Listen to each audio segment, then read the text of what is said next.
Howdy, folks. Welcome back to Viva La Cats. I am your host, Justin Hiles, accompanied by my great friend, Steve Maurer, and we are here to talk to you about none other than the scorching hot Bearcats as of late.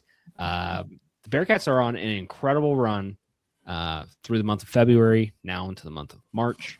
Things are getting very interesting lately, and we got a lot that we have to say about that. I think Steve and I are starting to eat a little bit of crow. That is fine. We are more than happy to do that. We're going to see where this thing goes. But before that, just a quick mention. Again, the show is part of the 1012 network, so make sure to check that out on Twitter, Instagram, wherever you digest your social media. 1012 generally has a presence as well as YouTube, Spotify, Apple Pods, wherever you listen. Beyond that, like we said, Bearcats are scorching hot this month, Steve. We're now on March 4th. We'll be putting this up on the air March 5th. Dude, where do we do? Is this thing going to happen? Is it going to happen? We have to, talk about it. I'm going to jump the ship. We were going to talk about this 20 minutes later, but let's talk about it now. I don't know if it's going to happen, but I think we've got to acknowledge something real quick. My man Terry Nelson said it last night on the broadcast, and it's Miller time, baby. So shout out to Bob Miller. Shout out to Wes Miller for the one rare time that is not a Cincy Light that's being enjoyed on this podcast. It is a Miller. Shout out to those guys putting something together. Did it take too long to put it together? Probably. But you know what? You're putting yourself in a position to be in position, and I think that's kind of, at least as about the same position that we've been in, unfortunately, for the past 5 seasons. But it's all about when you win your games, Justin, and the momentum that you have. And just as I found out right before the show started, we have one brave soul on Bracket Matrix who is choosing to put us in the dance as of this recording, March 5th, Justin. So I don't think it's going to happen because you need to win on Saturday against a tough TCU team at their place. The only time we've played there so far since being in the conference was a game 2 years ago in February where TCU absolutely mopped the floor with us in their rinky-dink arena with the weird court. And then we'll go from playing on one weird court to another as we go to the Big 12 tournament. By the way, you can not enjoy one of these delicious, fresh, fine Pilsner beers on the court if you have courtside seats, Justin. Do you know why?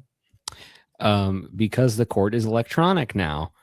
Yay, more advertisements being shoved down our throats. Yay. They haven't done it yet, but it is really cool, though. I'll give them it's coming. But it is very funny, though, that, I don't know, one, yak or, one person, just pouring something on, I don't know, somebody accidentally, squirting water, into their face, and then it accidentally goes on the court or something, and then the entire tournament just gets shut down. Awesome. Or somebody got thirsty and the half court line disappeared. That doesn't really exist. The 3-point line fails to exist. I made a joke about this, but I am really curious. Actually, I don't know if I actually ended up saying this or not. I had a thought, though. What would you do? What if I could go in there and upload to the iPad and display whatever I want? Hey, maybe I pull the 3-point line for, I don't know, whoever we play. Let's say that we play Houston or something. What if I pull the 3-point line back 6 inches? Is anybody going to notice? I don't know. I mean, it would certainly affect them. They're definitely a 2 kind of team, but some of those teams, I could pull the 3-point line back and maybe nobody will notice, and it might just help my team. Or maybe the court could go out while they're making a game-winning 3. You never know. But I'm telling you, it's one of those things where everything has to go right for this thing to be perfect, and if it doesn't, it will be all over the news. Over the news. So could the court be doctored in replays to show changing lines? So if, for example, if the 2021 Brooklyn Nets had installed a digital glass court before Game 7 of their series against the Bucks that year, would Kevin Durant have been behind the line and made a 3 instead of a 2? And then the other real life application of this is, Justin, I don't know if you remember this, but last year in one of the women's basketball regional finals, or I think it was a Sweet 16 and a league game. So one of those regionals, one side of the court, the 3-point line was not placed down properly. So I do remember hearing about that. Yeah. Yeah. Like, so one side was like too long and one side was too short. The other side was correct. And they decided to just play through it instead of like trying to re-put on the 3-point line. So that was fascinating. And now more of those things would be able to come to life just because of technology, I guess. Yeah. Yay. You never know. But I don't know. It's interesting. Here's the thing. That's talking about the Big 12 tournament. The Bearcats have 2 tournaments that they're very concerned about right now, and for 2 different reasons. A, the Big 12 tournament is of vital importance because we're jumping all over the place. I want to make this more chronological, and I'm trying not to, but there's, everybody wants to talk about the tournament because that's where we're going. That's where we're hoping to go. Watch out, everyone. Justin's excited. We're excited. We've just been talking about it. Unfortunately, I have drank the belief copium, whatever the believium, whatever you want to call it. I'm back in. You've reeled me in. Congratulations, Wes Miller. You have reeled me back in. I was all the way on the outs. I'm never out on the Bearcats. I am out on the structure of the team. And I have been reeled back in on the structure of the team. All that said, the Bearcats this past week demolished 2 different teams back to back, which just adds to the insane run that they've been on since that fateful loss against West Virginia. Since that loss against West Virginia at the beginning of February, the Bearcats have officially beat UCF, Kansas State, Utah, Kansas, lost at Texas Tech, number 16 Texas Tech, which I think now is higher, Oklahoma State and BYU. Oklahoma State and BYU both scored 68 points. And in both of those games, the Bearcats scored 91 and 90. Almost identical results against 2 completely different teams with very different structures, very different points in their season. I mean, made them look like absolute bozos. I am just floored with the team that we have now versus the team that we watched literally 5 weeks ago. It is insane how fast that they have turned this around. And I'm truly excited to see where they can go from here because they're getting hot at the right time. Like, if there's any time to get hot, it's now. If you're a team like BYU and you're looking at, what you've got left for the rest of the, for the season and going into the Big 12 tournament, things could get pretty sticky pretty fast. And they've been sliding and it's not been great. Yeah. And I do feel bad for BYU though, just because they unfortunately lost Richie Saunders, and that's a huge loss for them. You and I both really like him. He's like a big player, and they've got AJ, but you just can't ask a freshman, even if he is the number 1 pick, to do it all by himself. Oh yeah, losing Richie has kind of really hurt that team, and they should be more than just 2 guys, but when those 2 guys are as highly powered as that, it was just going to be hard to come back from. And no Trevin Nell, this year either. Like, him of the 8 threes against Cincinnati fame from a couple of years ago. But yeah, I mean, it was one of those games, Justin, and it was pretty similar, honestly, to the Saturday game against Oklahoma State, which I did get to attend with my father for his birthday. And in that, UC kind of like jumped on them early, and then it kind of didn't stop from there. It kind of just kept building. Like, there was one point right before halftime where BYU cut it to single digits, and then UC retook a double-digit lead again going into halftime against BYU, and it was kind of curtains from there, man. It's just like, I don't really know what's happened to this team over the past 5 weeks to make them just finally turn it on. I know some people have been saying, it's the confidence of Chom, and then, Baba kind of like orchestrating the offense, and people have a lot of high praise for Baba. But I think what it is, Justin, is that finally this rotation, whether we like it or not, has unfortunately been shrunken down to a solid 8 guys. And, there's, Halvin Zella is kind of like the 9th man, gets a couple minutes here and there. But, you haven't had Kirk Risa for a little bit, haven't had Sean Abayev. He didn't play last night. Played on Saturday, but didn't play last night. Haven't had Tyler McKinley for some games. Haven't had Buck Harris for some. Like, there's been a few different games here and there where you haven't had a continuation of guys, and like that would suck for any coach. But I just don't think you were going to get a lot of sympathy from Cincinnati fans after like how the first 5 seasons have gone, and especially how the one game went earlier this year, and how much we kind of all wait on that game. And, right. And so to me, Justin, it's kind of one of two things. It's, they found their confidence and they're playing well right now. But also it's kind of Wes knows his backing is against the wall. And I obviously, like, you're like, well, why didn't you coach that way earlier? Like the whole season. And I don't know, man. It just took a while to click. And then apparently there was like a players only meeting as well after the Arizona State game that they lost. And, having Day kind of pull this team out, and Jizzle kind of like, it really seems like they've found their rhythm over the last few weeks. And I forget who it was. It was a basketball guy on Twitter. I want to give them credit, but I'm not remembering their name. They mentioned, though, that since Cincinnati has switched to the lineup of Jizzle, or the starting lineup of Jizzle, Jalen, Day, Baba, and Cham, that the numbers have just been like absolutely insane, and they've just been kind of killing teams. Like, Justin, the only close win in this run has been against Utah, the worst team in the league. Of all teams. Yeah. And like every other game, we're like beat people by 16, 20, 21, 22. It's like, it's been incredible to watch. Well, and that's kind of one of the things I think is really interesting too, is because, you list off those 5 players, and it's funny because obviously we found that throughout the season, but I think if you go back to the beginning of the season too, other than maybe Celestine, which was kind of a question mark, you would have said for sure, granted, we didn't even know that we were going to have Jizzle back, but you would have said for sure, those are your 5 best players. You were going to run Miller as a starter. You had to. You were going to run Cham as a starter. You had to. You're paying both those guys big, but they're really good talents. And they had, potential second round plus draft pick potential at the beginning of the season. That was kind of the mantra before the season started. And now they're playing up to that level. And then between Day and Jizzle, that's your chemistry. So you have those 2 guys in your backcourt, and then you combine that with a really solid front court that you've brought in with your transfers. You need that one kind of guy in the middle who's going to sort of be your gel. And I think that Celestine has really found that slot.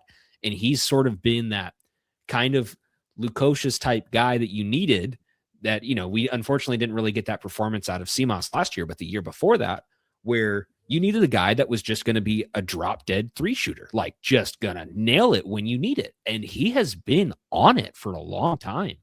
And so I think it's been really interesting to see how this team's kind of developed. But like you said, once the roster got shorter, I think this team got a lot better. You were running Sean out there hoping that he would really hit the ground running, and he just hasn't. And that's, unfortunately, with this class of freshmen, I'm sure for him, especially because he's friends with a lot of those guys, it's got to be really hard to kind of hit that humbling point of like, okay, you know what? This is a different level, but I still think he's very talented. He's got a lot of potential. But when you look at a guy like him, and then you flip it on its head and you say, okay, well, Sean was supposed to be the guy, and he was going to be a starter maybe throughout most of the season, and he was going to be this all-level type of talent. Look at what Tillery's done, man. Tillery has filled that spot that I think Sean was supposed to have, of just coming in, being that kind of 6th man. He distributes the ball really well, takes care of it. He's got a really good drive to the rack. He's got great control, good eyes. Like, I mean, he's doing it. Like, he's doing what you'd want from a freshman. He's playing at a higher level. And I think, again, we'll circle back to this later, but if Wes sticks around and you're keeping some of these guys, and you keep a guy like Tillery, I feel really confident that a guy like him can step up and fill that role that Day-Day's had. And he's a good, he's aggressive on defense, and he plays hard all the time. So the fact too that Tillery had kind of stepped in right at the end of the Kansas game when Jizzle had to go out with 4 fouls, and the team only like improved near the end of the game, and like their lead skyrocketed and they went on like a 12-0 run while Tillery was in the game for some of those minutes. You're right. It's been impressive to watch. And, I think the other guy too, that, they've kind of been getting in there a little bit less, they've been getting in Buck, but only for his defensive minutes. His offense is leaving just a touch to be desired, but that's okay. Yeah, we know what he's there for, But like you mentioned, Jalen, 42 of 100 from three in conference play. It's a cool 42%. Yep. Justin, quick. Every year that we've recorded this podcast, I've asked, can we just get one knockdown 3-point shooter? And buddy, we got it this year. And then Jizzle as well is shooting 43% from the three during conference play.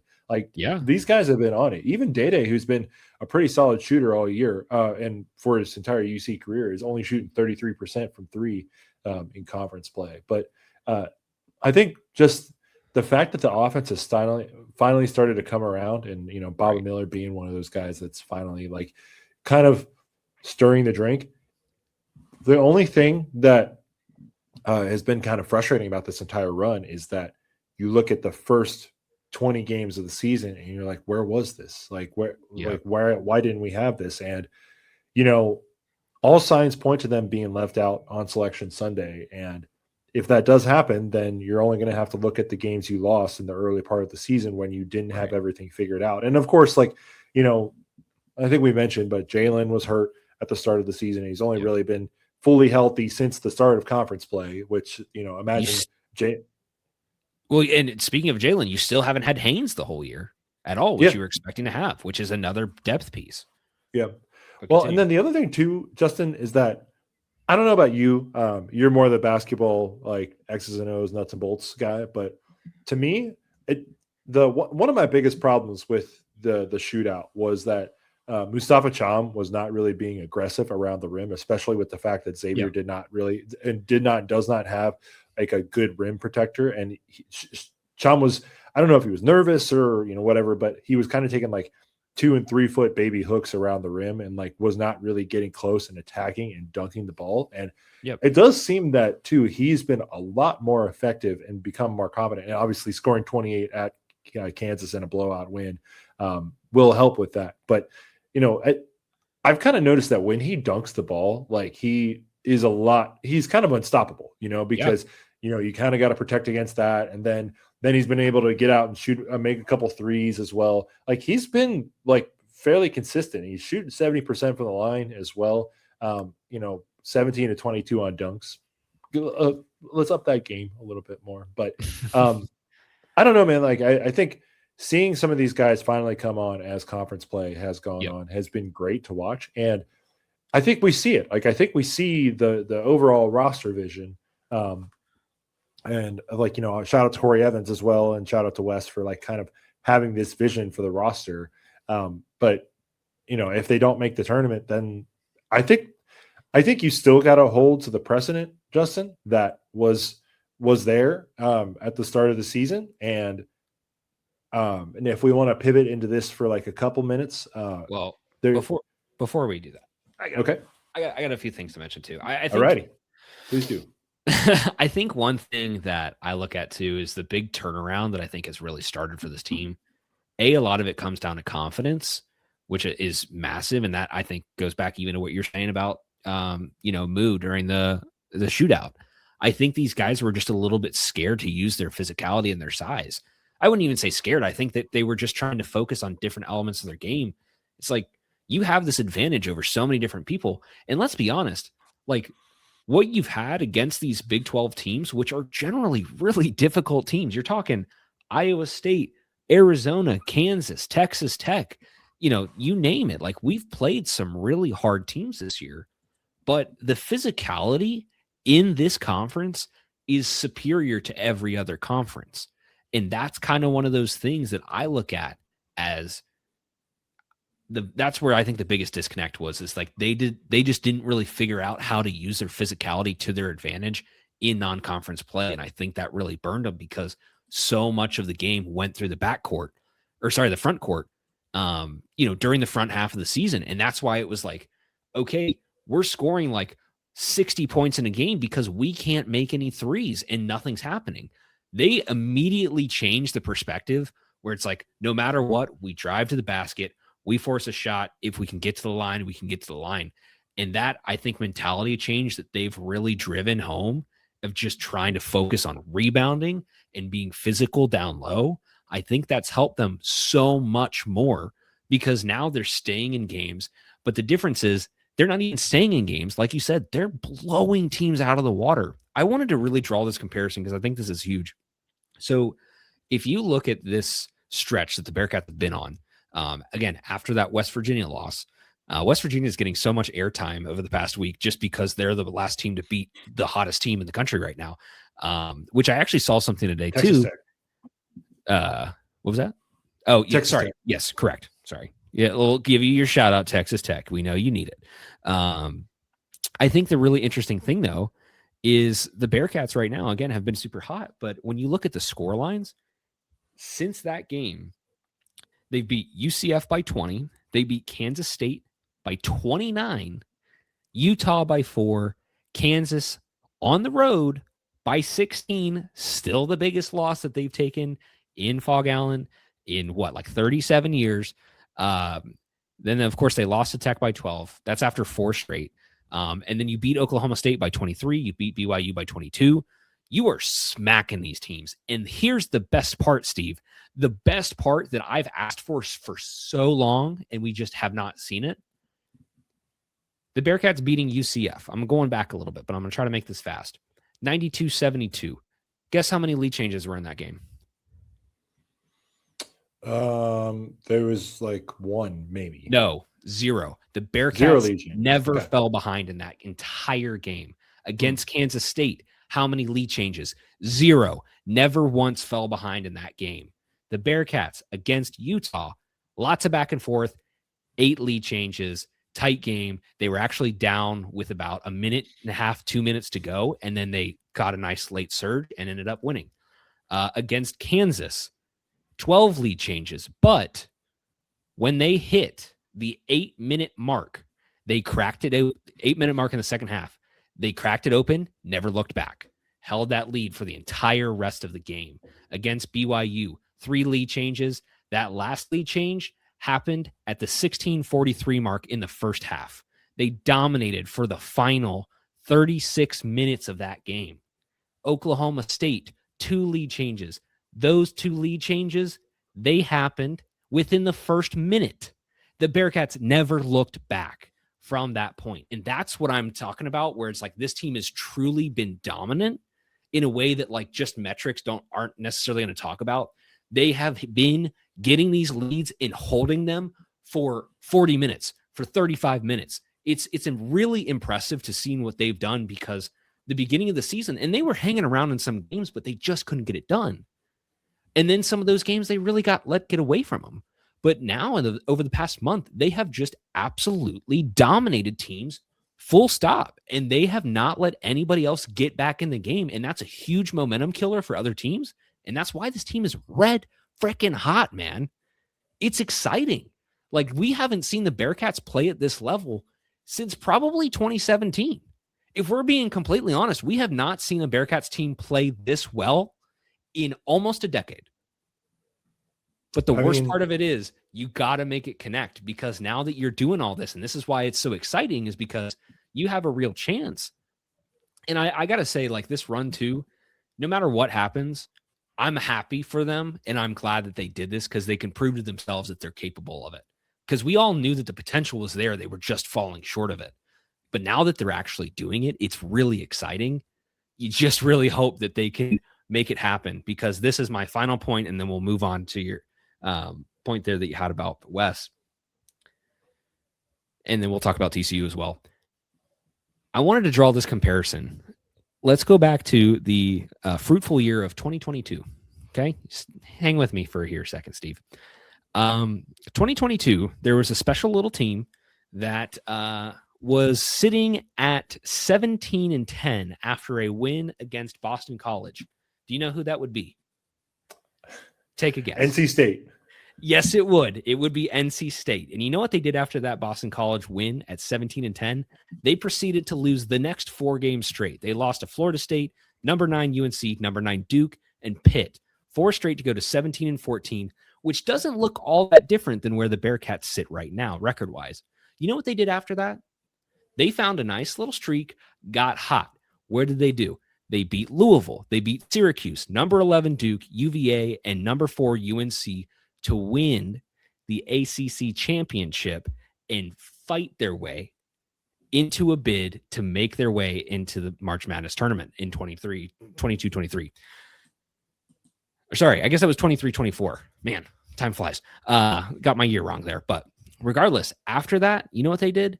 They went into the tournament with a chip on their shoulder, a big fat freaking chip on their shoulder, and they beat number 6 Texas Tech, who had a lot of hype that year. They beat Oakland in overtime. They beat number 2 seed Marquette, and they beat number 4 seed Duke and went to the Final Four. I'm not saying this is going to happen for the Bearcats, but this is the hottest team that I can remember since that, where this team just got red hot right at the right time in March when everything mattered. And then they went out and they played like a 2, 3, 4 seed team. And the Bearcats are doing that right now. I think these teams are honestly really similar, needed to find some gel. And again, you get hot at the right time, anything can happen. Anything can happen. I'm not asking them to go out and make a Final Four or make a Sweet 16. I'm asking you, you've done enough. Just finish the job.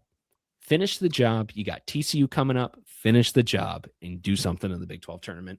Make them deny you. Don't make them just don't make them deny you. Make them question very, very hard whether or not they should. Don't just leave the season to, well, it was cool and it was fun, but whatever. Make it hard. Could you call them the hottest college in America? You could absolutely call them the hottest college in America. The Bearcats are scorching. Yep. Scorching. And it's fun to watch. Like, this is basketball. This is Bearcats basketball that we remember, man. Like, we've been waiting so long to watch this. And it just sucks that it's just we're having to have this debate, because right now, if this team played like this for half of the rest of the year, the other for a quarter of the year before this, didn't lose 2 or 3 of those games, this team could quite literally be like a 6 or 7, maybe even better seed. Yeah, they'd just be playing for seeding right now. Yeah. Like, not much else. So, Justin, let's before we go to TCU, let's talk about the elephant in the room real quick. And that is that the rumors that have been flying around, and they're just rumors. They're on a social media app that you and I both use, but there's been talk and been unconfirmed talk, so we'll definitely see. I listened to a national podcast today, the Eye on College Basketball podcast. If you're not a listener, definitely would recommend. Pretty good. Have not been always listening because I don't know about you, Justin, but my national sport interest of a sport Justin took one drink of a Diet Coke and sounded the gong. Yeah. I kind of wane in and out as my team's interests. Like, I'm not always listening to national podcasts of stuff.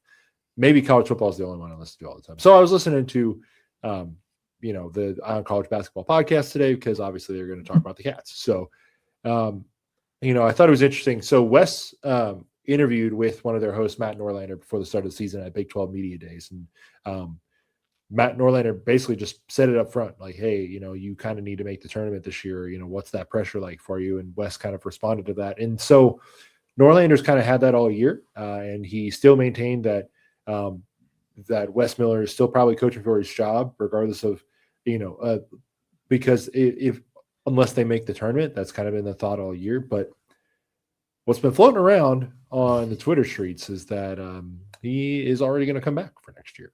Yep. So,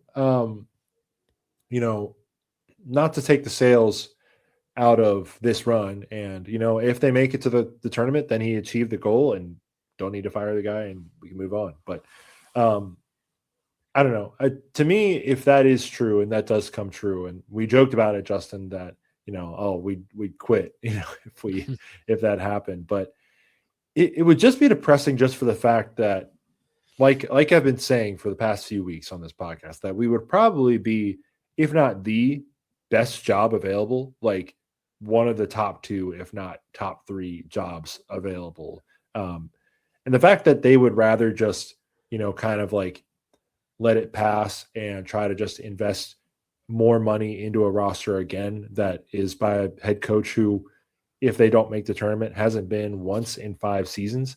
And this is not in NIL era Mick Cronin, pre-NIL Mick Cronin, and this is not pre-NIL Wes Miller at UNCG, by the way. I don't know if you saw that, but he did something similar in his 5th year at UNCG where he was like, the team was really bad to start the year, and then they went on a crazy hot streak and won the conference tournament, and then went to the NCAA that year. So maybe it's something about that 5th year, but I don't know, man. It's just the admitting that you'd rather just, all right, let's just hold on and like do it one more year. It kind of shows to me that like they care, but you know, they're not really using the foresight to me to say, well, we have a great opportunity. This is a good job. We feel that we will be able to support whoever is here, and because of that, we're going to make this move and move on. I understand the money. Like I don't have $9 million to pay the buyout either. You know, I get it. Like I'm not trying to tell anybody to spend money that they don't have. But to me, Justin, that's going to be the frustrating part, is that, and it's the same with the football hire. I was talking about with our guy Paul about this. I'm fine to share this with I told him because a pretty common take, but it's the same as our football thing. Now the football thing was a little bit different when we hired Satterfield. It was because you know roster was gutted, stepping up into a harder league, and then you know kind of went with Satterfield. But the fact that like you didn't try something else and you went with a proven thing, and that you know if it is true and he's going to be brought back next year, that is another proven thing just being used instead of trying to be like innovative and just say, okay, being good enough is not good enough. We need to be like really good. We need to be great. We have high expectations for ourselves. And I completely get like where we're at on the financial standpoint. It's just more that, you know, you get your lifeline, your get your ticket punch out of the American and get to the Big 12. And, you know, you do all that fundraising and such, and you get $100 million and you call yourselves day one ready and such. And it's clearly proven to not like be that. And, and that, you know, if you're choosing to kind of just sit back and let things happen, that's fine in like a you know, Fortune 500 business or stuff, you know, especially if the business is doing well. But if the business is doing poorly, you've got to step in and do something. You can't like just continue to underperform. And also while you know, if you're paying attention at all to what's happening in Washington, not that specific part in the Congress building, and paying attention to what the conference is and what Congress and specifically the SEC and Big Ten are doing right now. There's a lot of winds swirling on that front too. You can't be all doom and gloom. And I get that, but Cincinnati needs to prepare itself and put itself in the best possible position for the next round of realignment. And sitting on your hands for that is just not. I'm just not going to be okay with that. And I know obviously there's the unknown of, well, what if you hire a really bad coach? Well, that's kind of on the AD, and then we start that process over again. But it's just like the lack of inventiveness, creativity, foresight, not being willing to step out and try something new or try something that might be better than what your current outlook is. Yeah. I mean, and I think it's kind of interesting too. Like if you want to draw the comparison to say like football, you just in talking about hires and just generally going outside of your, you know, normal boundaries of like what might be the safest option. You know, of course, like the coaches that we've hired have been generally pretty darn successful at their previous stops. But, you know, if you go back even to like when you hired Brian Kelly, like you're hiring him up, and, you know, he had a great track record where he was before, a fantastic track record, but you don't know how he's going to compete when he gets to something like the level of the Big East. And then he did that and it worked out, and it worked out really well. Then you go and you follow that with Butch Jones, and that worked out really well. And then after Butch Jones, you kind of went for this, try to be the safer hire, the guy who's got the proven Power 5 track record and somebody who's been there.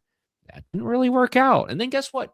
You step back, said, oh, that didn't work out, reframed it a little bit, said, all right, let's get this next up and coming guy, and let's try to get somebody who really can understand and grow the program from a base level who really wants it. Then you hire Luke Fickell, and look what happened. So it's like, to a degree, and then you do the same thing. You hire the safe guy in Satterfield, and look where we're at now. It's kind of this thing where I feel like we've generally been successful when we've hired guys up who really want it. And I do think that Wes is supposed to be that guy. However, I mean, again, like, I think it's one of those things where, yes, we're very excited right now. We all want the Bearcats to win. We want them to go to the tournament. We want success just as much as everybody else. But I think you also have to make sure that you frame the whole body of work to make sure that you're not going to be caught in this loop where it says, okay, well, sure, everything might not have gone exactly how you wanted, but I don't know. You've been pretty good to me lately, so I guess we'll give this another run. And that's kind of one of those things where you might be stuck in a little bit of an awkward spot if you get through this. Say he doesn't make the tournament, and then maybe you have another dud start to next season. Then what do? Are you going to can him in the middle of the year? Probably not. You're probably going to wait till the end of the year. Have you missed out on good hires? Probably, because they probably all happened this past cycle, which we've said this is a good coaching carousel cycle for the Bearcats to be in a good position to hire somebody. So I don't know. I mean, I have been very much on the let's move on train for a long time, and I'm going to eat my own words for what I've just said. But I do think, to the same point that you made earlier, in the framing it in the opposite lens of you need to be in the most stable place possible if shit goes sideways with conference realignment, technically, this is stability, and this is the best place for you, quote unquote, based on your performance, because it's showing. If you had gone out and you lost to Kansas State and you lost to Utah and you lost to all these other teams, and then you did that, I mean, you're asking for absolute chaos. You're asking for people to set homes on fire in Cincinnati. But they've gone on a really good run at the end of the year. And I mean, it's been what we've been asking for. They're proving that it is possible. Wes Miller is showing that it is possible to win these games. He's got two of the biggest wins that the Bearcats have had in over a decade. Like, he's got those under his belt. He's shown that. Do I think that means that he earns another year? No, the tournament is the mark, and that's what we've been set at. And I think that's all that's at least Steve's been saying. But I think from even my perspective, you have to make sure that you still keep your eye on the ball of this is your goal. And, just because something got really close doesn't necessarily mean that that's good enough. And unfortunately, we've done this the past few years. Getting close enough at the end can't be good enough. Good enough has to be making it and doing it, because that's the standard that's been set. And if you don't do that, you set the standard that not doing enough is enough. Mm-hmm. And that's kind of the problem. And I think it's one of those things where if it was anybody that wasn't Wes Miller, you'd be like, see ya, dude. No questions asked. Get out of town. I don't want you here. But because you can see the passion that he has, like, it's really hard. Like, that he wants it, and it's not just any other job. Like, he wants this more and just as bad as anybody else. It's just, it hasn't been clicking, but now it is. So you're just in this awkward spot. I mean, I don't feel for John Cunningham at all, but I kind of feel for the athletic department in this situation, because you're in a tricky spot now, because you've been asking for these results for so long and you're finally getting them. It's just like, you're just a little late. And it's like, do you actually give this guy another chance or not? But I don't know. Like I said, I mean, ultimately it's going to come down to whether or not they make the tournament, to me, as whether or not they should get in. And again, too, like, if they get to a point where, like I said earlier, you get Selection Sunday and they're like, we're looking at the whole team, all the teams, we're looking at the body of work, and sorry, Cincinnati, you had a quad 4 loss. Yeah, we know that you didn't have 3 starters, but you also had a bunch of other games that you lost that you could have won, that you should have won, that you didn't.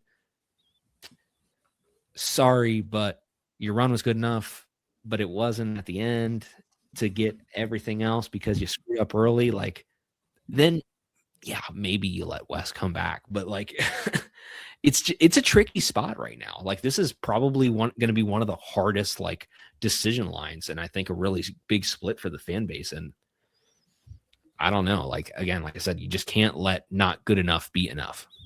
Mm-hmm. You just can't. So let's do a couple more points for that. And by the way, that was very well said. I agree. You can't lose the forest through the trees. You can't, just completely abandon everything. And I think there are a lot of people that are like definitely not going to do that. But so let's kind of like real quick fine tooth comb some of those wins that we had. UCF, good team, probably should be going to the tournament. That's a good 20-point win at home. Kansas State fired their coach like almost immediately after that loss. Utah, like I said, worst team in the conference. Kansas, that was with Darren Peterson playing a lot of minutes, but they also just lost last night at Arizona State, a team that is definitely firing their coach. So, take that with what you will. Texas Tech, now this is on the back-to-back of a tough like 2-game road stretch. So, and Texas Tech is good. So they're a lot better than people say than I think people say they are, and so I'm not going to hold that against them. Beat Oklahoma State, a team who's been okay but has kind of fallen off as conference play has come, and then BYU, a team who's obviously missing Richie Saunders. So if you fine tooth comb it, like there are definitely some reasons why Cincinnati was able to win all those games, and no problem. Like they've looked impressive doing it. I'm not trying to take that away, but Justin. Let me show you the camera here, and I'll read it off for him. But this was in the cup holders in a lot of the second deck upper bowl at the Fifth Third Arena on Saturday because I saw a tweet of it from somebody else, and then I had one in the cup holder. So I'll read it off real quick. It's a table of 9 cells cooking this guy.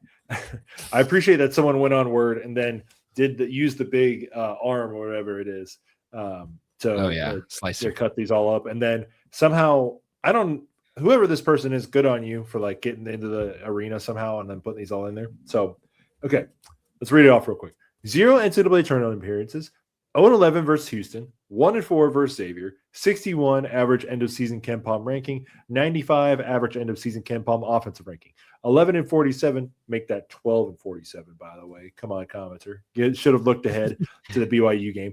Now 12-47 versus quad one opponents, 18-25 February March regular season record. I think that's 20-25 now, but still, 21-32 Big 12 record, 23-32. And then bottom 3 P5 coach and Synergy's ATO efficiency.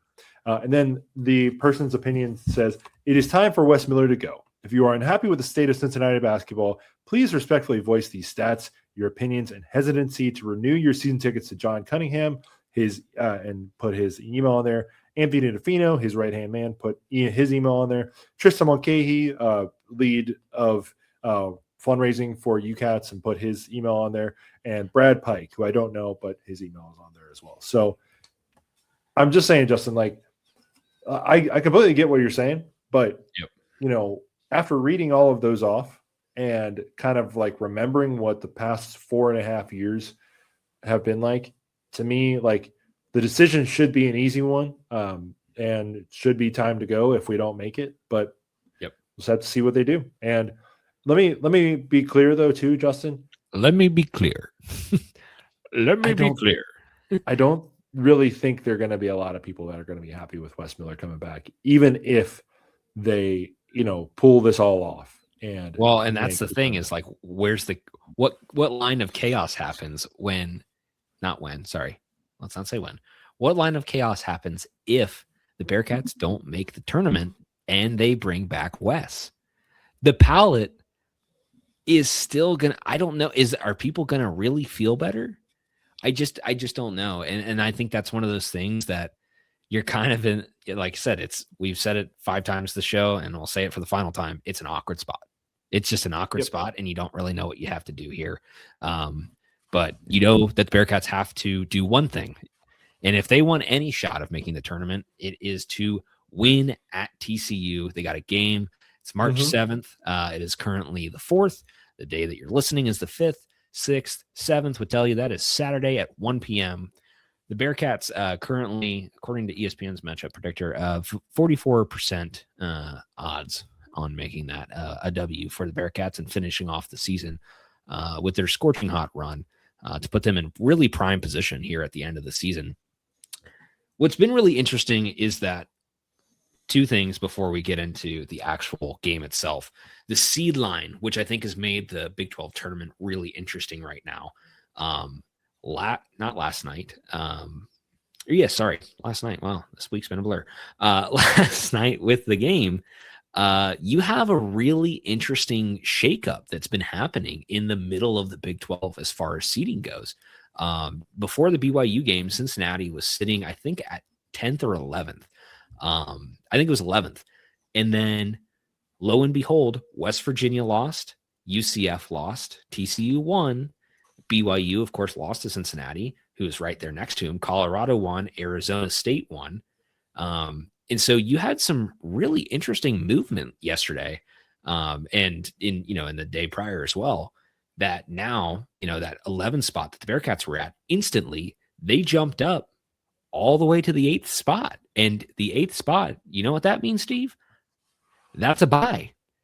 That's a bye. And here's the thing that's kind of, I've said this off air, but I think this is kind of you're in a shitty spot. Let's just be honest, because I think if you had to beat BYU and you have to beat TCU if you want a shot at making the NCAA tournament.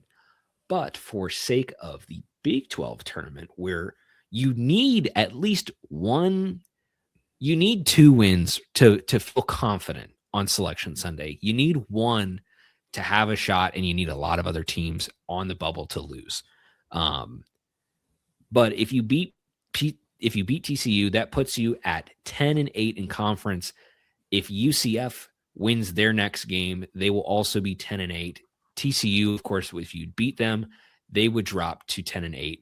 But you'd have the direct tiebreaker over TCU. I don't know how it would work over UCF because we split the season series. But either way, that puts you in either the 6 or the 7 seed line with UCF if you beat TCU. So that puts you in a really interesting spot, because if you have that bye, that's 1 less game in the Big 12 tournament that you get to play. But right now, you don't really have a choice. You have to win against TCU, which means that you will have to be a bye game, which means that you're going to play a team that's got an extra game under their belt. Maybe they're a little bit tired from the day before. Maybe that works in your favor. Or maybe you play a team that's a little bit better because they got to win the day before. And instead of getting to play Utah as the 9 seed, you get to play West Virginia as, the 8 versus the 9 seed. So those things I think get really interesting, because you're going to have a much different matchup. And if you go higher, you're going to play BYU most likely. And I don't know if you want to do that. I'd rather play a K-State or a Utah, but you don't really have a choice. Now you have to go out and win. So the Bearcats have just, again, another one of those things that you've put yourself in a really weird spot, and now you have to go and figure out how to keep winning. And I struggle because this TCU team is really good. They've been, pretty good the entire season, but we've talked about how scorching hot the Bearcats are. TCU's right there with them, man. If you look at TCU's last stretch of games, everybody's talking about Cincinnati right now because A, that's our biased Twitter sphere. That's what we're getting filtered down to. But B, everybody's talking about Cincinnati right now because Cincinnati was bad. TCU's actually been pretty consistent. But here's the really interesting part for TCU. If you go back to February 1st, do you know what they've done since then, Steve? They also lost their first game in February. They lost to Colorado. That put them at 13-9. Since then, loss. They beat Kansas State, number 5 Iowa State, Oklahoma State, lost to UCF, beat West Virginia, Arizona State, Kansas State, and number 10 Texas Tech. They did all of that. They have the exact same record. They've won 7 games. They've lost 1. They are literally as close as you could get to Cincinnati. The difference is they didn't lose to Eastern Michigan in November or December. They did the thing that they needed to do early in the season, so they didn't really have to worry about this. And with that Texas Tech win, they firmly put themselves at an at-large bid. And now the Bearcats have to play upset to that. You got to figure out a way to beat a team that is just as hot as you right now, and you got to do it on the road. And this is the game that matters. We said going into the BYU game that this was the biggest game of Wes Miller's career. I think this one is like every game since you've basically beat Kansas, when you're like, oh shit, we might actually have a chance. There's something that could happen here. You said it with the Texas Tech game. Unfortunately, he lost, but there's still a shot there. There's still light at the end of the tunnel. But the Oklahoma State game, you had to win. You went and did it. The BYU game, biggest game of his career. You have to do it if you want to have a shot and you want to save your season, you want to save your job. Got to do it. Guess what? Exact same situation against TCU. You have to go and you have to do it. And it's gonna be hard, man. I'm scared. Like, this is the most nervous I've been for a game in a long time, because I think a lot of us kind of resigned ourselves to like, okay, well, if the Bearcats lose, it'll be just like the other seasons and it's gonna suck. But I'm kind of getting to a point where I've just become apathetic to it. Now I'm at a point where, unfortunately, I believe again. And you have to go and you have to play Xavier Edmonds. You have to play David Punch, and you have to get these guys who've been really good lately, just as hot as you. You got to take them down to your level, and you got to beat them, and you got to handle them. You don't have to do anything fancy. You just have to get a W on that chart. And guess what? That's another quad one win. Because TCU right now, I wouldn't be surprised if they're right on the borderline of the top 25 with how hot they've been lately. So, Justin, real quick, our friend Honest Abe at Big Baller Brand 3 mentioned to us. I was responding to someone else's tweet, Nick Niehouse's tweet, about how the team underperformed the first 2 months because they'd probably be there. He says, no doubt about it, this is a tournament caliber team. I said, incredibly unfortunate. And Honest Abe says, how so? If we beat TCU, we are in. And then he went on to mention that there has never, Justin, been a Big 12 team with 10 or more conference wins that has missed the tournament. And that's another one too. That's a big one, and just hanging out there. So, and then if you win, honestly, Justin, I think you probably are hoping to be 8 or higher for the conference tournament, because like you mentioned, I don't really know what a win against one of the bottom 4 teams in the league really does for you. So we'll just have to figure that out from there. But I'm interested though, just because that is a stat. And the Chatterbox guys, Nick and Eric, last night were talking about our thing too that we mentioned last week with Miami and Cincinnati, like meeting up, and like how Miami fans would not want to see Cincinnati because it would just be funny to watch. Could you imagine if you get Miami and Cincinnati and Dayton? Holy shit. Yeah. Oh, that's a dream. That is a dream basketball game right there. Or Ohio State. Or in Dayton. Yeah. Or Ohio State. Either of those games would be just legendary. Yeah. Ohio State's right there on the line too. You could get Indiana as well. So, Justin, real quick. So, you know how we've been mentioning, by the way, that Cincinnati has been a top 5 team since February 6th, my half birthday, in the entire country. TCU, although they are 7-1, they're only 40th best in the country in that same time frame, which is kind of interesting to me. I will say, Justin, all the games I listed off, they don't have the same quality of resume, but they do have a lot of wins. Yep. Continue. Justin, do you know who is the 61st best team according to Bart Torvik metrics in that time frame?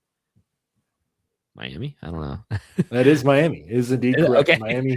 They've been skating by the they've been skating through it a little bit, so they've been trying to just get through. And the tweet that made a lot of people mad on Friday night, and so I'll kind of just rehash it here. Cincinnati right now is a 43 overall on KenPom. Still top 10 defense, number 10 overall. Justin, time for our weekly game again. What is Miami's KenPom ranking?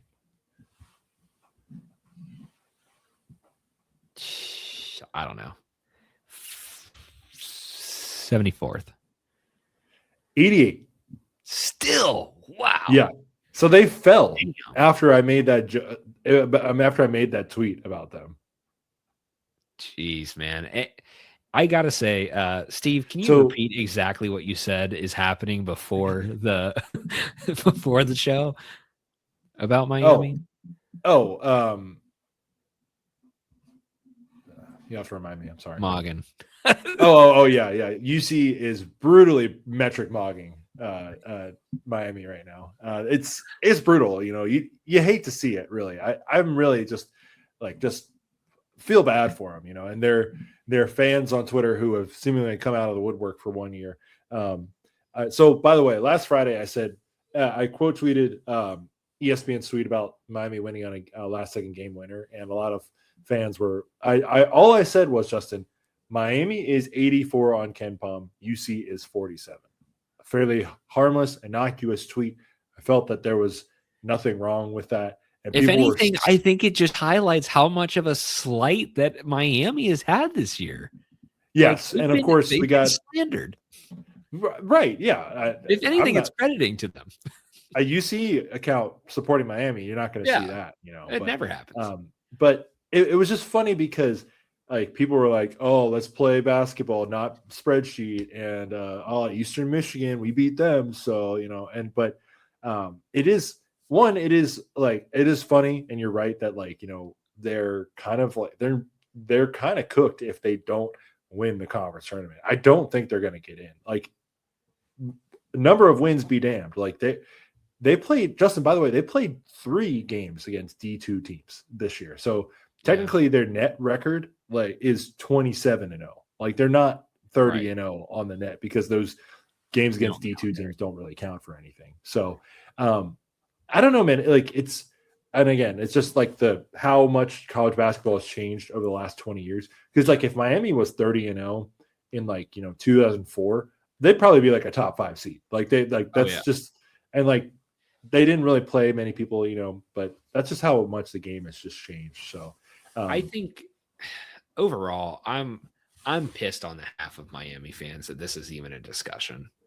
It really shouldn't be. If Miami lost 2 games, 3 games, then if Miami lost 3 or 4 games, but to have 2 losses with even a MAC record, any conference that you're in, that's a really good record. And let's be honest, when you look at a lot of the conferences that end up producing, the conference championship winner that gets their bid, on Selection Sunday, they get dropped into the tournament and they figure out wherever they're at, and it's some random team like a St. Peter's, that was a really good team and got hot during March.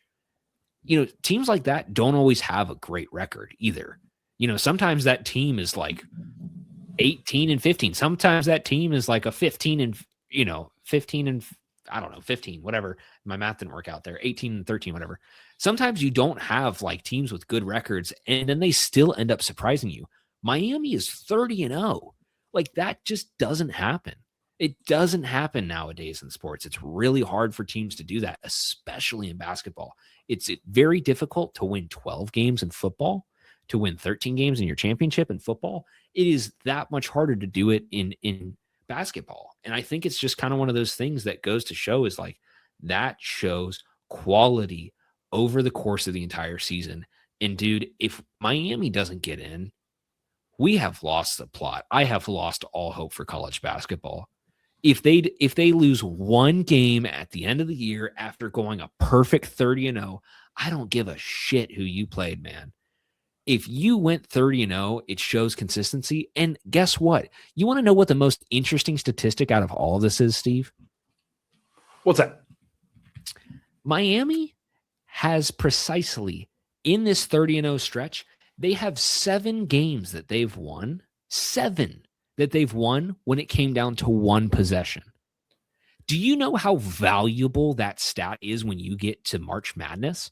When you get into the NCAA tournament, that is one of the most important statistics that you could possibly look at. Does this team have the clutch gene? Can they figure it out? And that doesn't come down to the competition that you're playing. That comes down to nuts, dude. That comes down to what you got inside. And that team has it. I sound like a Miami fan right now, but dude, I like this team and I really hope that they get a shot, because if they don't, like I said, we've lost the plot, man. Like this is a good team that's earned it. They've earned their spot. There is no question about it. If you want to do the NIL, is this team good? You want to do the Florida State thing that people did in the college football playoff. Oh, they don't have their quarterback, even though they're undefeated. So let's just keep them out of the playoff. You know, from a few years ago, you know what I'm talking about? No, I know, but they're not missing anybody. No, I know they're not. I know they're not. So I'm saying they're at full strength and they're 30-0. And if they lose one game, well, what do you freaking do, dude? Put them in. Why is there any question about this? Like, it is just BS that anybody has to put up with it because Justin, I agree, but let me come at major thing and it sucks, but it's 30-0. Like, if any team hits 30 wins, they should be in the tournament. No questions asked. I don't care what conference you play for. 30 wins, you're in that damn tournament. I agree, and I'm not opposing you, but like, let's just compare, their net real quick. So Cincinnati, I don't care about net, Steve. They're 30. No, we went through the same exact thing. Should not, Justin. We went through this as much the same exact thing with Jeff Capel a couple of years ago, calling out Big 12 coaches for scheduling easy games and then padding up their non-conference or whatever when the ACC was doing the same thing. And guess what? The teams are still going to the Final Four. The teams are still beating the shit out of other teams in the conference tournament, and they're doing it in the big actual NCAA tournament. This is a thing that's beyond Miami. Miami just happens to be the ire of college basketball right now because they are the Cinderella, and they need to get in to prove that. And let's just say this. They could get in and they lose in round one. Who cares? Somebody put out a great tweet. I'd have to go back and find it so I could actually give them the credit. I'm sorry for whoever said this. But Miami deserves to be in the tournament. And you want to know why, Steve? The number one reason why? Because guess what? There are 68 teams in the tournament in the first four. 67 teams lose. One team wins. 67 teams lose. There is no reason why Miami couldn't be one of those 67 after going 30-0. They deserve it. Put them in. Bruce Pearl, shove it. I don't want to hear it. I don't want to hear anything about Auburn in their record in the SEC trying to make it onto the bubble. And sure, maybe that hurts the Bearcats in saying the same thing. But a team like that deserves to get in. I'm just I just don't have the patience for it when people are trying to argue this stuff. It's like, dude, like it is beautiful sports. And if we argue anything against it, we are becoming what we hate. We are becoming what we hate about college sports. It's all about the money and it's all about the projected talent. And it's not about the underdog. It's not about the guy who needs a shot. Give them a chance. That's all I'm asking for people. Just give them a chance. Okay. I said, I'm on a heater tonight. Like I am mad about this Miami thing. Do you want me to give you? I hate Miami with a passion. I hate them. I hate Miami, but I want them to have this. Yeah, no, I agree, and I would I'm just trying to be the fly in the ointment just because I don't like Miami, but I'm all for seeing less SEC and Big Ten teams in the tournament. I'm here for seeing more mid majors who deserve it and teams who have clearly done well to get in the tournament. I'm here for all of that. So I'm not, please don't hear me and say, oh yeah, this guy does not think any of this is true. By the way, Justin, I was looking at the American the other day. Do you know how much that league has dropped off since Houston, UConn? They've fallen, man. It's a one bid league, man. One bid. That's crazy to me. And that's the other thing how too. Good we were. Well, and that's the other thing too, is that conference realignment kind of changed a lot of that too. And now a lot of the good basketball programs are going to be in the top leagues, especially with Gonzaga, for example, going to the Pac-12 next year. So, but yes, I get your point. I understand it. So, I think Miami should be in, even if they 2-bid MAC. Why not? Let's give it to them. Akron's a pretty good team too. So, and that'll be hard for Miami to have. They're gonna probably have to play a road game against Akron for the conference title because at least the past few years, I'll double check, but at least the past few years, the MAC tournament has been in Cleveland at the Cavs arena. So let me check. But Justin, should we move on to an entirely different sport and just not? I will, yes, but I will say this much as that last point on Miami traveling up to Cleveland. I think they do it. That I have never seen Miami fans pack out that arena. Nobody gives it absolute flying squiggly do. Probably close off the top. Yeah. They might do it, but they'll fill it. Okay, to their credit, they've been filling up like that rinky-dink arena. Like, the hockey arena is a better arena than Bullet Hall is. And credit to them, they're also putting money into building a new arena in the next 5 years, which, guys, you've had one good basketball season. Let's maybe think about this before you put $250 million right now. America, baby. Hey, I mean, for a coach that won't be there, strike the iron while it's hot, I guess. Yeah.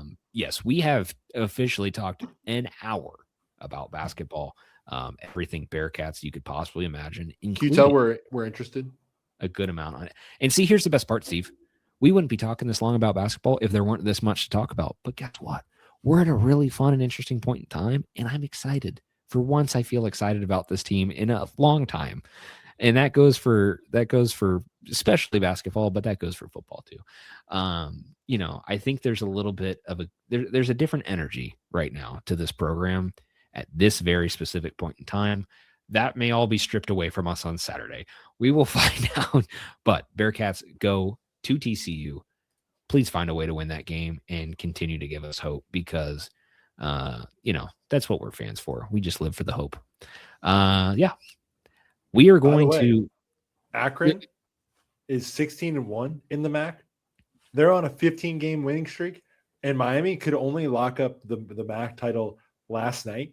Last night, just because Akron has not lost a game since they lost to Miami, dude. Akron's 25-5, man. Like they're a good team. If they're 16, do they lose to Miami the first game of conference play and second then game second game? That's crazy. Yeah, I do remember that because I was like, oh, that would be a good that should be a good game. Miami's that's a good matchup. That's probably going to be a really good rematch.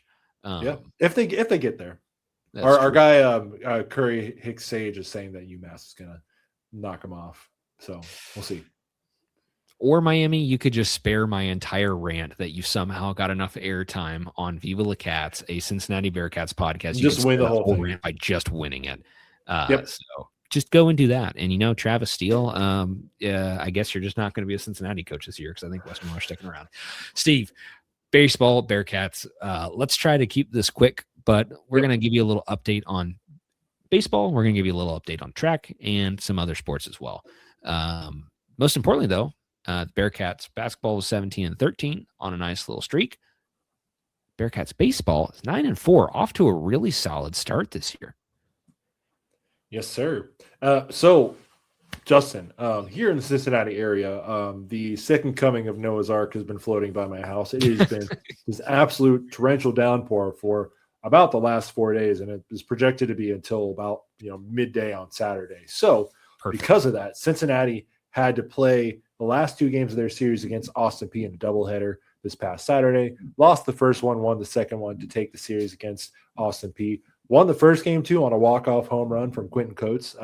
And he also hit another home run last night as the Bearcats beat Western Kentucky at Western Kentucky in Bowling Green because the game had to be moved because of how much rain there was. So, so much for that homestand, But, that's the cool thing about, playing teams that are actually nearby you is that, oh yeah, hey guys, why don't we just reschedule this? We'll go down there and play you at your place so we can actually get this game in because Western Kentucky's been a pretty good program over the past few years. So, I mean, maybe that's what college athletics should be about, playing the teams nearby you for local bragging rights and then meeting.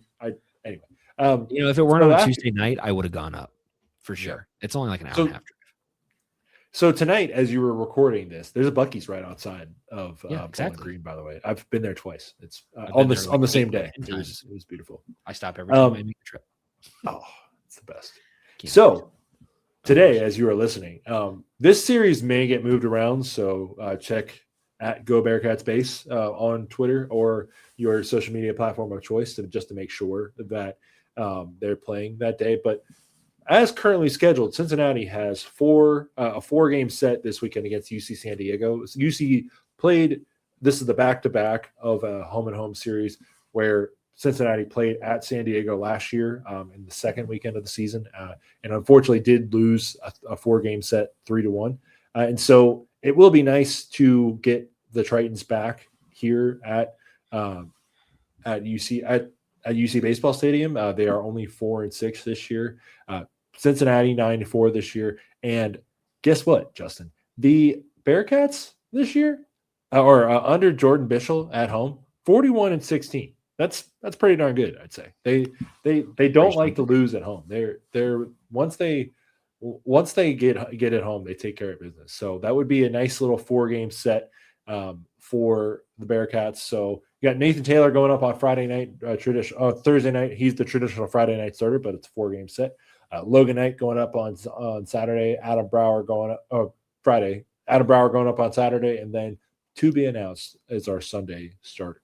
So then Cincinnati will host Evansville on Tuesday before heading out to BYU for a 3-game set and then playing at Utah Valley for 2 games. So, Justin, real quick, by the way, in the very unofficial RPI that should not be used and should not be quoted for anything other than if your team is on top of it. It doesn't become official until like March 15th or something. So got a couple weeks or so. But right now, Cincinnati is number 11 in the RPI on warrennolan.com. And that is only behind the following teams that I am pulling up right now. Southern Miss, 11-2 record. Clemson, 11-1. UC Santa Barbara, so on and so on. So they're only behind the last remaining undefeated team in the country. That would be USC by 1 place in RPI. And they're above UAB because they beat UAB. But not too far down there is San Diego at 28. So this is going to be a high-quality baseball series, 4-game that's coming into town. So it'll be a long trip for the Tritons to come in. But, man, I just love, like, this team. I love UC baseball. Like, it's been just awesome to see what this program has become. And, Justin, you mentioned it.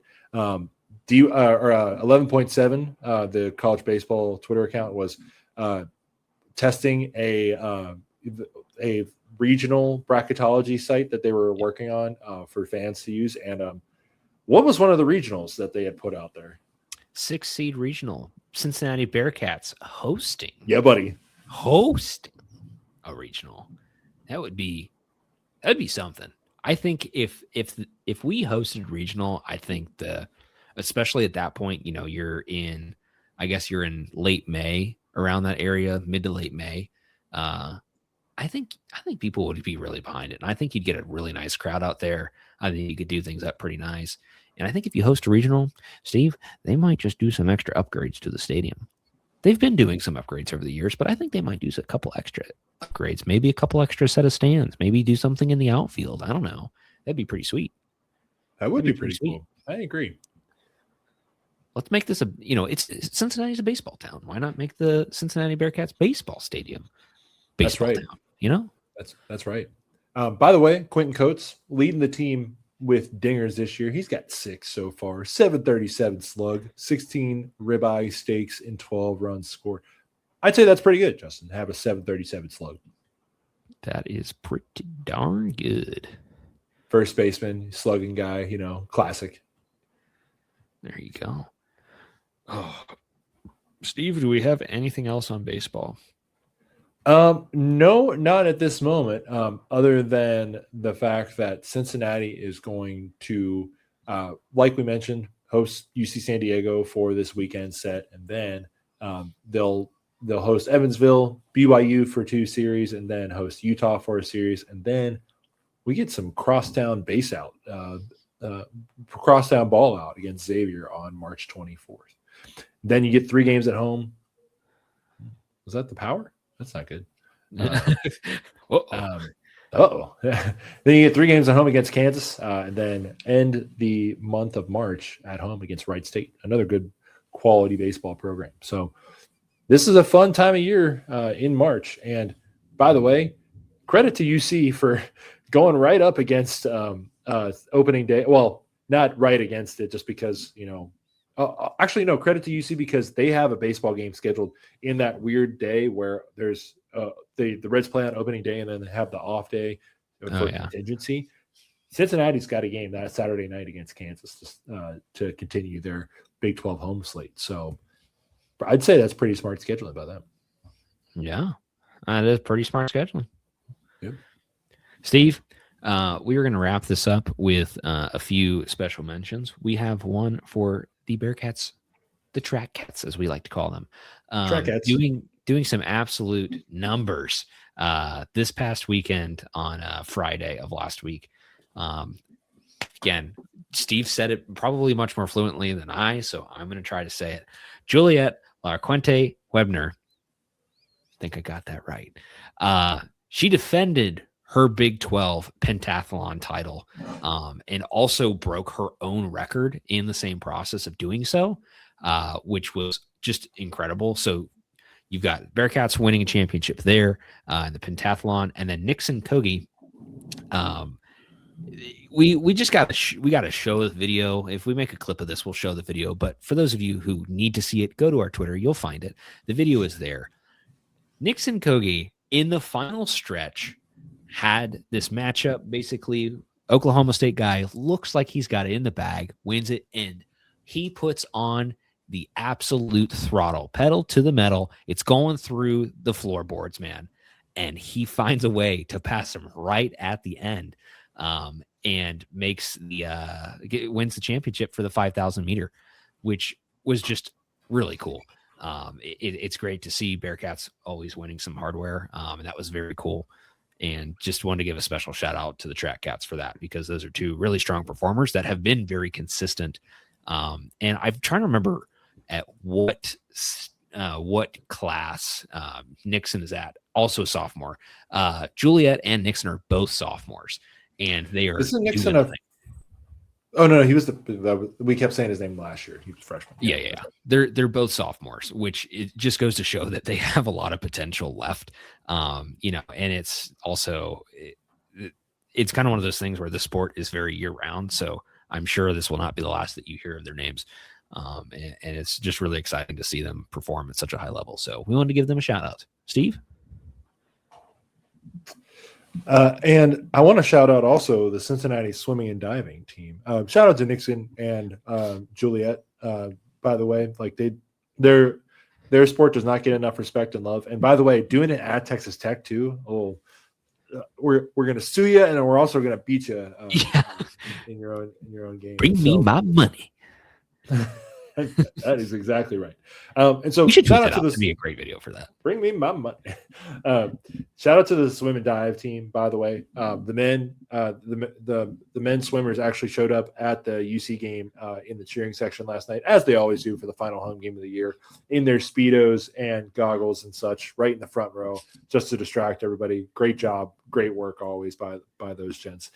But I want to shout out Jolie Cry, who, if you remember her, she was the one that did the UC last year at the swimming championships that we liked. And so she went back to back with championship titles in the 100 breaststroke with a time of 58.02 seconds. So shout out Jolie Cry. So I'm happy for her. That's awesome. Just a great win for the Bearcats there. And I love seeing us do well in sports where maybe we traditionally don't do well. So, shout out to all the Bearcats wearing red and black, man. Dude, I mean, like I said, they've been killing it, and there's been some nice little championships happening there. Maybe we can get a few more happening in some other places, perhaps ones where you bounce an orange ball. That would be very nice. Is it orange? Here's your question for the day, Steve. When you think of a basketball, is it orange or is it brown? Who's making the ball? That's my question. Wilson. Wilson is orange. Spalding is brown. Nike is orange. Adidas is orange. Pretty sure Under Armour is orange too. But Spalding is the one that makes the NBA ball, and theirs are like brown. Like you can tell. Brown. And that's the best part about the tournament is that the tournament uses one specific Wilson ball, because Wilson is the official ball. But that's the one of the things that I love about like college sports is that, it's based on the provider of the ball or whoever you want to use. Because I think when UC was with, and I have to check now, maybe they still don't use Nike basketballs. But like I think when UC was with Under Armour, they still use Wilson basketballs, even though all their promo shots had Under Armour basketballs in it, which I thought was funny. So, that's early in the season when teams are like not shooting well and like their first visit to another school, it's like, damn, the Nike basketballs, or it's like they're because they're used to shooting with a certain ball, and then the different balls feel different with your shooting motion. So I don't know. It's just such an interesting little corner there. So. I did not expect Steve to deep dive on that, and I'm really glad that he did because that was fun.